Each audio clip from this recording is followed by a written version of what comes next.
C'è chi è colpito da una tragedia e ne esce devastato, e chi invece sembra sempre trovare la forza di rialzarsi ed andare avanti.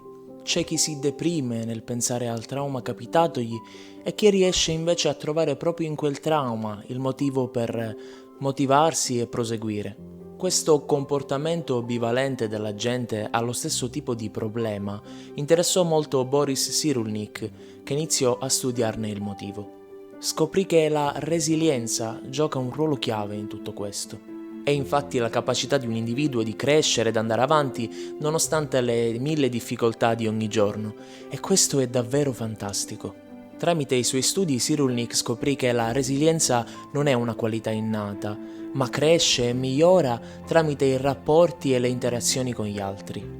Tra i fondamenti base della resilienza troviamo il senso dell'umorismo e i comportamenti ottimistici e positivi nelle cose che ci accadono.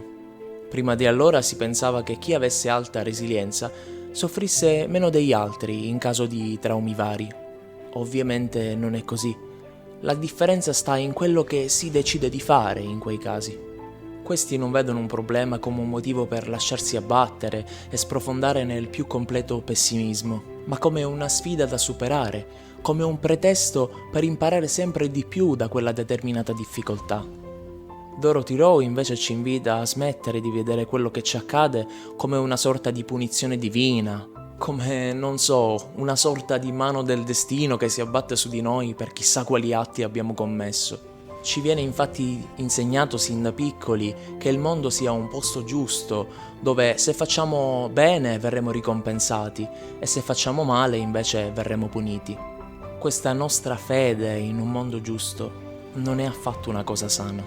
Se le cose ci vanno male, infatti, se per caso ci capitano delle catastrofi sulle quali non abbiamo assolutamente alcun tipo di controllo, finiamo per darci la colpa anche per quelle. Siamo capaci di ricercare la colpa in noi stessi anche nei casi più eclatanti come di catastrofi naturali. L'autoaccusa in questi casi, l'impotenza e la vergogna ci possono poi portare a quella che è la depressione. Rowe spiega che siamo noi stessi a scegliere le nostre credenze, che dobbiamo quindi smetterla di pensare di vivere in un mondo giusto, smetterla di personalizzare le cose che ci capitano in modo da vedere le difficoltà in modo più razionale. Possiamo infatti avere delle belle giornate per una serie di eventi, o magari avere delle orribili esperienze, come per esempio la perdita del lavoro o di un caro, o magari avere dei genitori che sono poco presenti per noi, ma non per forza accade perché ce lo meritiamo. I bambini sono totalmente capaci di riprendersi da un trauma. Cyrulnik ha dimostrato che in seguito ad un trauma si verifica un assottigliamento della nostra corteccia cerebrale. Ma se quei bambini in seguito ricevono amore e sostegno, il cervello è in grado di ristabilirsi e di ritornare come prima. Ecco perché Cyrulnik sottolinea l'importanza di non etichettare i bambini a causa di qualche trauma che hanno vissuto, come per esempio l'essere orfani o l'essere stati abbandonati o magari avere qualche forma di disabilità. Il trauma, infatti, dice, è composto da due elementi che sono il danno e la sua rappresentazione.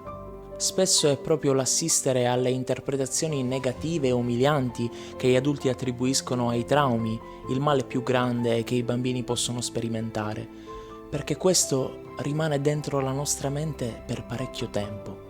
Cambiare quell'idea a quel punto è difficile e il fatto che ci venga ricordata continuamente in quel modo dalla società non aiuta affatto.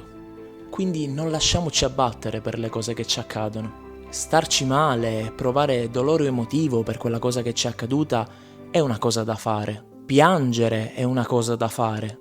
Ci aiuta molto spesso a liberarci da tutto quel dolore, da tutta quella rabbia che proviamo. Ma non dobbiamo rimanere nell'oblio a lungo. Piangersi addosso è già molto diverso. Dobbiamo avere più fiducia in noi stessi, che siamo fenomenali se vogliamo, che possiamo adattarci sempre, qualunque cosa accada, e rialzarci e migliorarci giorno dopo giorno.